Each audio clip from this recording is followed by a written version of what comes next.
It's been a really interesting journey doing these 30-day experiments.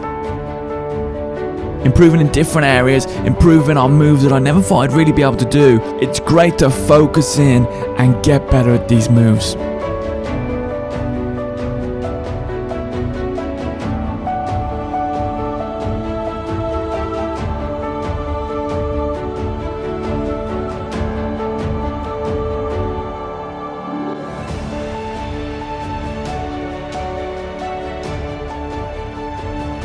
In the comments of the last video, you guys said that this month you want to see the breezy flick, and I knew just the man for the job.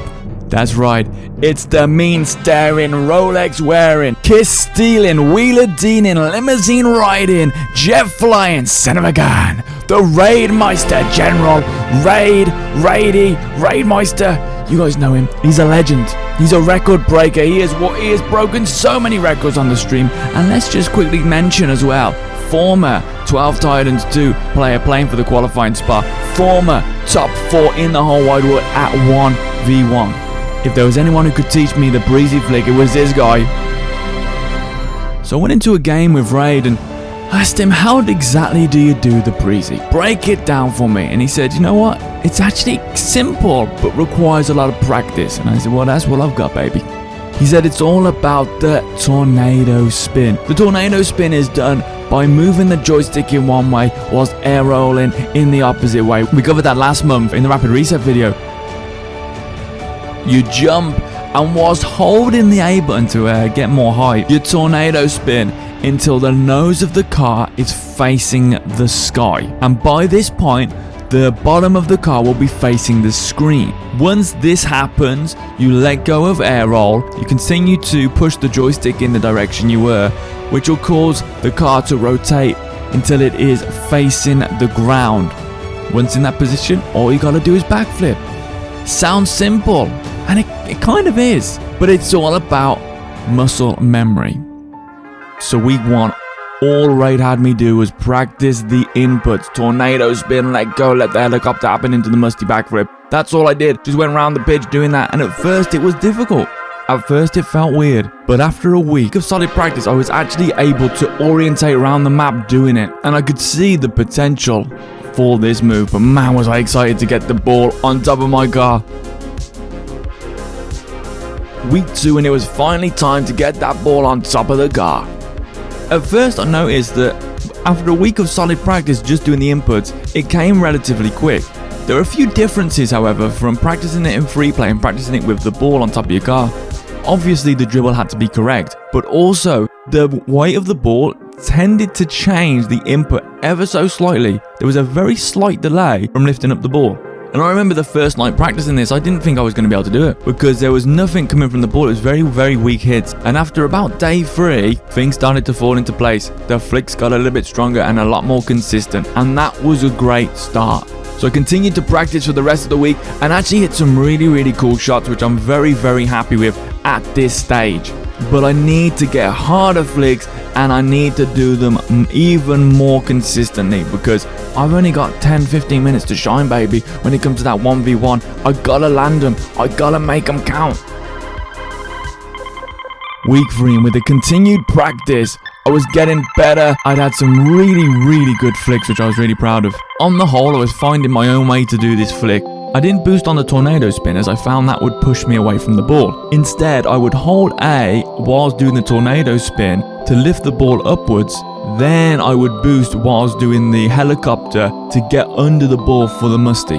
Personally, I also found it easier to have the ball sort of in the middle of the car. I know a lot of people prefer to have it forward, but for me, having it in the middle just felt a lot easier to perform the trick. Practice was going well, things were getting better. I couldn't believe it when I was in free play, messing around and hit, boom, 125km/h one. Are you kidding? Seriously, it actually happened. And then I went against the kill your door. And then this happened. I have no clue how fast that was on the initial explosion on that musty, but there is no doubt that was faster than the 125. So really, really positive. Heading into week 4 now to go against the master himself. Let's do this.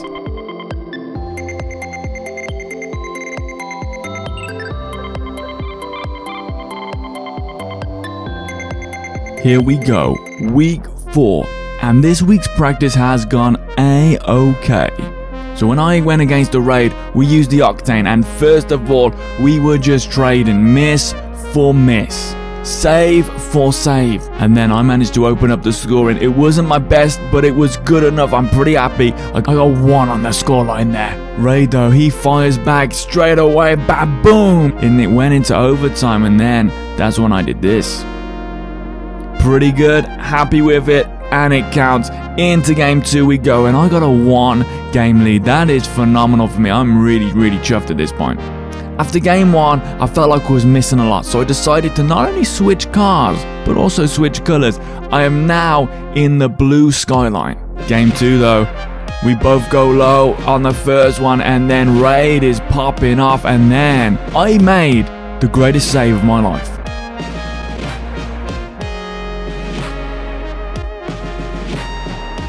Unbelievable, and I need to if I'm going to keep this competitive.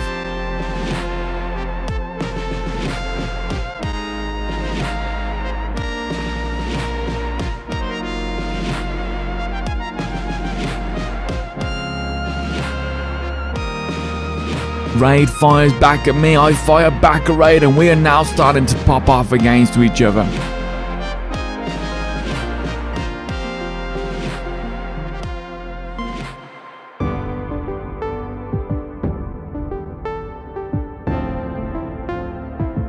Comes down to the wire, overtime again, and I put out a fakerooney. I didn't even mean to. I went low with the 50 and got the goal. We're gonna give that to Raid. The referees have spoken. They just for not having the sheer balls to go through and take the shot.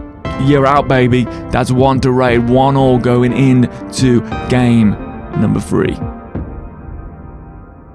3 was everything I expected. Raid just started to cook, and he was on form, blasting Breezy after Breezy against me and getting the dub. The W. Well played, Raid. Really great stuff, and a big thank you to Raid for teaching me the way of the Breezy. The way of the Breezy. Really do appreciate that. It's been a great journey. You know, I'd never pulled off a Breezy before. I always thought they were pretty much impossible and a waste of time. And now I can do them semi-consistently. I'm actually quite happy with them, and I can see the power potential. Personally, I think I would probably do them off of a bounce instead of a dribble, but it's a phenomenal move. Really cool. If you've enjoyed this, please like and subscribe and comment with what you'd like to see next. Please do subscribe at 198 currently, so close to 200, and for that I do want to do an over edit, I think they call it. So yeah, thank you for watching, everybody. Take care. Peace.